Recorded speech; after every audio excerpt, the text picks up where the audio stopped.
Claudia Peste, dacă contează asta pentru cineva. Actualmente sunt editorul știrilor TVR Moldova, după mai bine de 21 de ani de experiență în presă. Timp în care am fost pe rând editor și prezentator la radio, apoi reporter la televiziune, editor la televiziune, prezentator, redactor șef adjunct, redactor și chiar șeful rețelei de corespondență a postului de televiziune ProTV în România. Acum, așa cum vă spuneam, am ajuns în Republica Moldova și este o experiență culturală extraordinară. Deși suntem de o făptură și de seamă, să știți că diferențele între noi sunt destul de mari.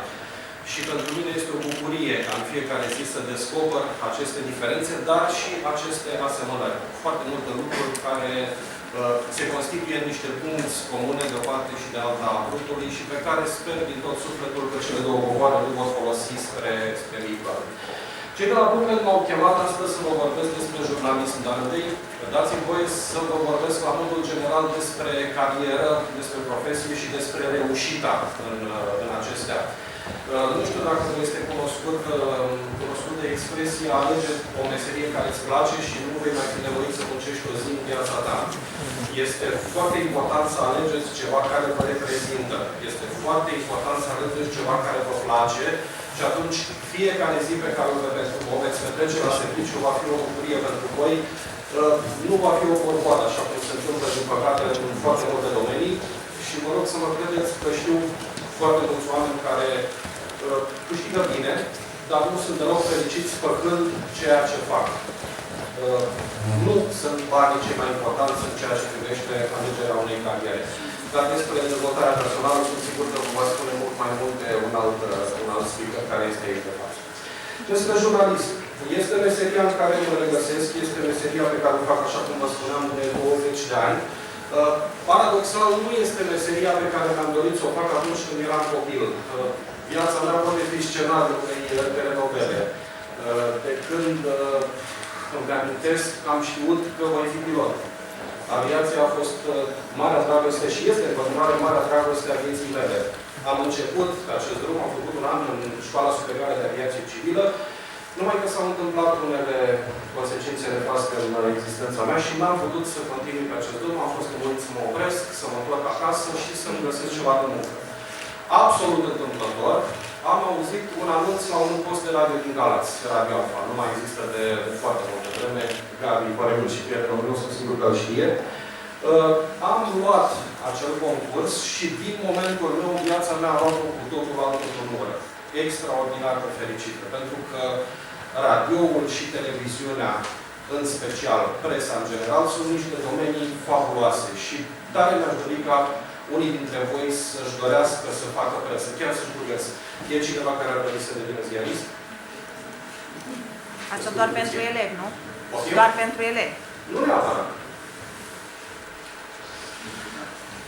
V-ați dori? Excepțional. Vă propun să fiu cât se poate de cinstit cu dumneavoastră. În primul rând să vă prezint aspectele mai puțin plăcute ale acestei meserii, pentru că există și acestea. În fiecare meserie sunt bine albe și bine negre. După care să încheiem, bineînțeles, cu aspectele plăcute ale acestei meserii, care sunt foarte multe, într-o proporție covârșitoare. Jurnalismul este o meserie care cere foarte mult timp. Nu este o meserie normată. Știrea nu ține cont de ora din zi, nu ține cont că e zi, nu ține cont că e noapte, nu ține cont că e weekend, nu ține cont că este sărbătoare legală, nu ține cont că este o aniversare. Sau că ți-a murit cineva și tu trebuie să te duci. Exact. Chiar vreau să vă mărturisesc faptul că mi-am lăsat prietenii să se distreze de ziua mea la un moment dat, acum ceva timp, și am fost nevoit să merg undeva să filmez o știre, pentru că era săptămâna mea de serviciu. Nu am avut ce face. Nu mi-a fost ușor. Nu vreau să fiu ipocrit, să credeți că am plecat zâmbind încolo, dar asta este meseria și trebuie să o fac și cu bune și cu rele. Ca jurnalist, din păcate, există posibilitatea să faci și foarte mult rău. Și aș putea să vă dau foarte multe exemple de ziariști cunoscuți din România, dar n-am să o fac pentru că n-ar fi etic și n-ar fi deontologic din partea mea. Mi-aș dori foarte mult ca voi, citind, dezvoltându-vă personal, învățând, aflând cât mai multe, să vă creați un discernământ, în așa fel încât să puteți face voi această diferență, să nu o facă nimeni pentru voi, să nu vă spună nimeni, asta e bine, asta e rău. Așa trebuie să gândești, așa nu trebuie să gândești. Este foarte important să faceți voi propriile alegeri. Și acele alegeri constituie adevărul vostru și pe baza adevărului vostru personal, pe care nu poate să-l influențeze nimeni, să vă creați drumul în viață. Și acel drum să fie ceea ce v-ați ales și cel cu care rămâneți. De asta n-am să dau niciun fel de nume de emisiune, nume de post de televiziune, nume de coleg de-al meu din presă și am să vă las pe voi să mă faceți propriile alegeri. Ca ziarist, întotdeauna i-am ascultat pe toți. Asta este foarte important pentru un ziarist. Chiar dacă eu, ca om, am anumite convingeri, îmi plac anumite lucruri, îmi displac anumite lucruri, am anumite credințe, ca ziarist nu am voie să las pe post, în emisiunea TV, în emisiunea de radio, în ceea ce scriu, nu am voie să las impresiile mele proprii. Trebuie să pun cele două părți ale adevărului, pentru că întotdeauna adevărul va avea două părți într-o anumită situație, să le pun în acea producție de televiziune și să le dau pe post. Vreau să o solicit pe colega și prietena mea, pana. Deci, personal, sunt un fan al școlii britanice de presă. Nu știu câți dintre voi au auzit de BBC, nu știu câți dintre voi s-au uitat la producțiile BBC-ului. Eu, fiind ceva mai în vârstă, am prins perioada dinainte de Revoluție, când adevărul se putea afla în România doar ascultând posturi de radio străine. Și e vorba aici de Vocea Americii, este vorba de BBC, de Deutsche Welle și așa mai departe. Posturi care există în continuare, dar nu în forma pe care știam noi înainte de Revoluție. Cam asta este despre partea mai puțin plăcută a jurnalismului. Partea foarte plăcută este că cu ajutorul acestei meserii poți face foarte mult bine. Pentru că te poți plasa de partea adevărului. Și când spun adevăr, mă refer la adevărul adevărat. Nu la adevărul manipulat, dacă pot să-i spun așa. Și acel adevăr adevărat îl poți afla discutând deschis, cu mintea deschisă și cu inima deschisă, cu toți oamenii care sunt implicați într-o anumită situație. Pentru că fiecare dintre ei are un interes în situația respectivă. Fiecare privește adevărul din punctul lui de vedere. În clipa în care ai discutat, așa cum vă spuneam, cu mintea și cu inima deschisă, cu absolut toți, tu ca ziarist poți să-ți faci o impresie despre care este adevărul în situația respectivă și să-l relatezi așa cum este pe post. Se întâmplă, din păcate, ca foarte mulți ziariști să știe adevărul adevărat, dar să relateze în funcție de oarecare interese dictate de cine știe cine. Iarăși este un subiect pe care nu doresc, în care nu doresc să intru. Să nu mă înțelegeți greșit. Nu vreau să evit subiectul ăsta, dar nu cred că este locul să facem o astfel de dezbatere atunci când e vorba de conferințele BookLand. Se poate face o dezbatere de genul ăsta, dar în cu totul alte circunstanțe. Jurnalismul este o meserie care nu te plictisești niciodată. Și asta este ceva extraordinar, pentru că știu, spre deosebire de cineva care face o muncă repetitivă, nu că ar fi ceva în neregulă, dar în jurnalism niciun subiect nu seamănă cu celălalt. Chiar dacă e vorba de, să spunem, banalul accident, care se dă în minunatul jurnal de știri de la ora 17, pentru care am muncit 8 ani de zile și pe care am ajuns să-l urăsc cu pasiune. Chiar și atunci când e vorba de un banal accident, de fiecare dată consecințele sunt altele, circumstanțele sunt altele, efectele sunt altele, locul este altul și așa mai departe. Dar știu foarte bine o situație în care în ProTV era un contract de publicitate cu șantierul ăla din Galati. De fiecare dată când ei l-au salvat pe navă, noi făceam câte o știre pe care o difuzam pe post. La un moment dat, redactorul nostru, șef Deceanu, supărat de faptul că sunt multe știri care seamănă unele cu altele, a făcut o mică ședință și a spus, băi, un pic de creativitate, dar folosim aceleași expresii, aceleași propoziții, numai, hai, creativitate. Întâmplător n-a putut nimeni să se ducă la una dintre lansările respective. S-a dus redactorul nostru, șef Deceanu, pentru că n-avea chef să scrie el știrea, a luat o știre mai veche, a schimbat doar numele nave, data la care a fost lansată și mi-a dat mie știrea la editare. Zic, băi, stați așa, domnul redactor șef, dar parcă spunea de creativitate, de... Și l-a pufnit râsul. Asta e una dintre situațiile fericit de televiziune. Dar să știți că în jurnalism nu te plictisești niciodată. Dacă ești dispus, așa cum spuneam la început, să acorzi meserie, este ea timpul pe care ți-l cere. Și să știți că uneori weekendurile pot fi foarte plăcute atunci când lucrezi cu plăcere în domeniul ăsta. Cu ajutorul jurnalismului poți să ajuți foarte mult. Bănuiesc că știți campaniile care se fac și care, într-adevăr, realmente au adus foarte mult bine în clipa în care au fost gestionate așa cum trebuie, în clipa în care au fost derulate așa cum trebuie și în clipa în care scopul lor a fost frumos. Nu a fost unul de a promova pe cineva sau pe altcineva, nu a fost de a scoate în evidență o idee, ci pur și simplu de a face bine. Personal, nu-mi plac foarte multe dintre emisiunile care intră cu bocanci în viața cuiva. Iarăși nu am să vă spun dacă e bine să le urmăriți sau nu, este alegerea voastră.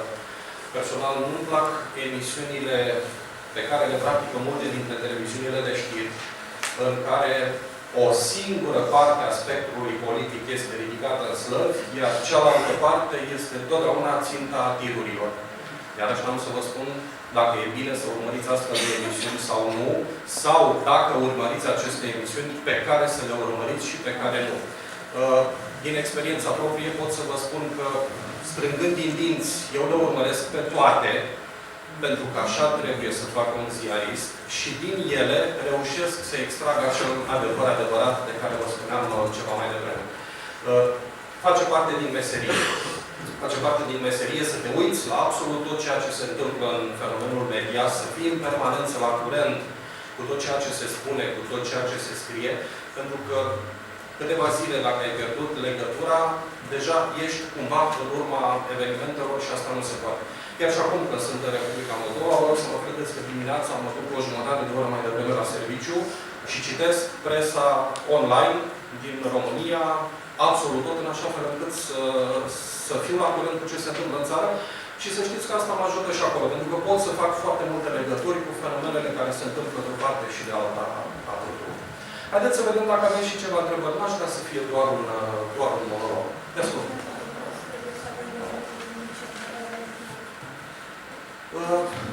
Eu n-aș pune întrebarea atât de oficială. Nu e vorba de abilități dobândite în liceu, ci e vorba de abilitățile tale ca om.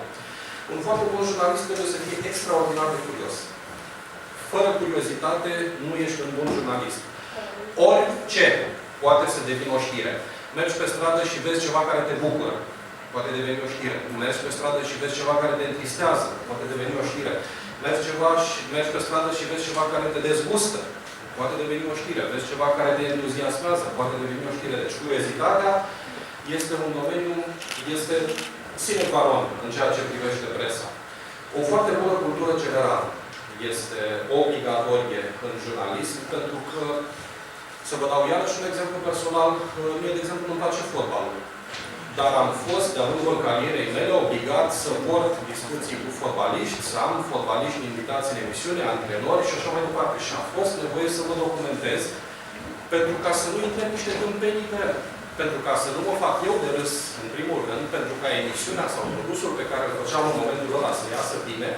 Și de asta am fost nevoit să știu și știu în continuare foarte multe despre fotbal. Deci o foarte bună cultură generală este obligatorie. Un jurnalist intră în fiecare zi în contact cu 2-3 personalități din domenii diferite.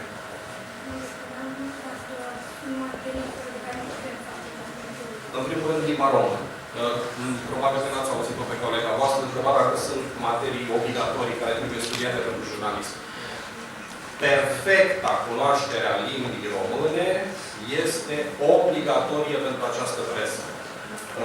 Din păcate, iarăși mă văd nevoit să o recunosc, în presa română nu se întâmplă întotdeauna așa.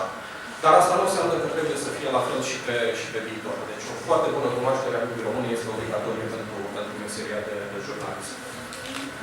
Limbi străine, bineînțeles, pentru că permanență din contact cu persoane din străinătate și acum, odată cu deschiderea României către Europa, către celelalte țări, cunoașterea cel puțin la limbii engleze, cred că este foarte, foarte importantă. Pe mine, de exemplu, acum ar fi ajutat foarte mult dacă aș fi știut limba rusă. Alte întrebări. Poftim? foarte învățat pe parcurs, jurnalismul, și asta este o altă imensă bilă albă a acestei meserii, jurnalismul este un domeniu în care nu poți să spui niciodată că le știi pe toate. În clipa în care ești jurnalist, în permanență înveți câte ceva, făcând în fiecare zi meseria asta. În clipa în care o să auziți un jurnalist că spune că le știe pe toate și că nu mai are nevoie să învețe nimic, înseamnă că ăla este un jurnalist plafonat. Un jurnalist care, din momentul ăla, nu mai poate să crească. Și asta v-am spus, este un alt aspect extraordinar al acestei meserii, că jurnalist, la fel ca și medic, la fel ca orice altă meserie, înveți până când ești la pensie. Dacă mai ești la pensie. Altă întrebare. Te ascult. Ați primit vreodată un ordin să scrieți vreo informație falsă despre un subiect? Și dacă da, cum ați abordat situația? Din păcate, da. Și s-a cam terminat cu o demisie din partea mea. A fost un an de zile când am fost managerul unei francize a unei mari televiziuni aici în România. Și mi-a fost foarte greu în anul respectiv, pentru că în televiziunea respectivă acesta era un mod de a face lucrurile. Și am refuzat, cât am refuzat, până la un moment când pur și simplu nu am mai putut. Am făcut o singură formă de compromis, și aici o să fiu 100% sincer cu tine. Am acceptat să scot pe post niște lucruri bune despre cei care făceau presiunile respective. Adică să fac niște emisiuni de bine, ca să zic așa. Adică dar nu am acceptat niciodată să atac. Niciodată. Și în clipa în care se apropia o campanie electorală și era obligatoriu să înceapă și atacurile, chiar dacă nu aveam niciun as în mâine, că am fost nevoit să mă retrag. Și un an și jumătate am stat fără niciun job. Nu încerc să-mi fac din asta un titlu de glorie. Dintotdeauna mi-a plăcut să dorm liniștit seara cu capul pe pernă. Să nu mă gândesc niciodată că în ziua respectivă am greșit cu ceva față de mine, față de telespectatorii sau de radioascultătorii mei și față de legile actuale. Că vedeți că DNA-ul e din ce în ce mai activ în ultima perioadă. Și din punctul ăsta de vedere mi-a plăcut să pot să mă privesc liniștit dimineața în oglindă. Tocmai de asta nici măcar răuvoitorii de aici din Galați nu pot să spună despre mine că sunt omul cuiva sau omul cuiva, că am lucrat pentru cineva sau am lucrat pentru altcineva și e un statut pe care mi l-am apărat foarte, foarte, foarte greu. Dar mă bucur că am reușit-o și sper să reușesc să o fac și de acum încolo. Eu cel puțin asta îmi doresc. Nu știu ce să mă ofere vieții. Altceva? Cum mai facem jurnalist de calitate? Foarte greu. Colega mea, Dana, mă întreabă cum mai facem jurnalist de calitate. Dați-mi voie să vă explic un pic cum s-a ajuns în situația asta. Sunt doi factori majori. E vorba de bani și de politică. Pe undeva, factorii ăștia majori se cam întrepătrund din anumite puncte de vedere. S-a ajuns la o luptă furibundă pentru audiență. Furibundă. Fără niciun fel de limite, s-a renunțat la bun simț, s-a renunțat la un gust, se face absolut totul pentru audiență. CNA-ul este un organism, un uriaș cu... CNA-ul este Consiliul Național al Audiovizualului, este organismul care reglementează tot ceea ce se întâmplă în presa audiovizuală, adică la radio și în televiziune. Și este un uriaș cu picioare de lut care își face datoria pe aici, pe acolo. Pentru audiență, așa cum vă spuneam, s-a renunțat deseori la bun simț. Deci mă refer la emisiunile de tip cancan, care mie personal îmi repugnă. Dar produc cifre de audiență foarte bune și audiența se traduce în bani. Orice post de televiziune și orice post de radio sau ziar, practic este o afacere. O afacere care înseamnă un produs ce trebuie vândut. Cu cât mai mulți cumpără produsul respectiv, cu atât mai mulți bani intră în isteria afacerii respective, patronul este mulțumit, Consiliul de Administrație este mulțumit și așa mai departe. Aici nu e vorba de emisiuni de acestea, de tip cancan. Când e vorba de emisiuni de tip manipulare politică, este cu totul altceva. Acolo, audiența s-ar putea să se traducă peste ceva timp la o campanie electorală în voturi. Și atunci se găsește vreun politician sau vreun grup de politicieni care este foarte interesat să directe voturile respective într-o anumită direcție. Și atunci susține un astfel de post de televiziune, un ziar, un post de radio. În condițiile astea, așa cum spunea Dana, să faci presă de calitate este din ce în ce mai greu. În primul rând că și acest termen calitate în România a devenit un pic puțin neclar.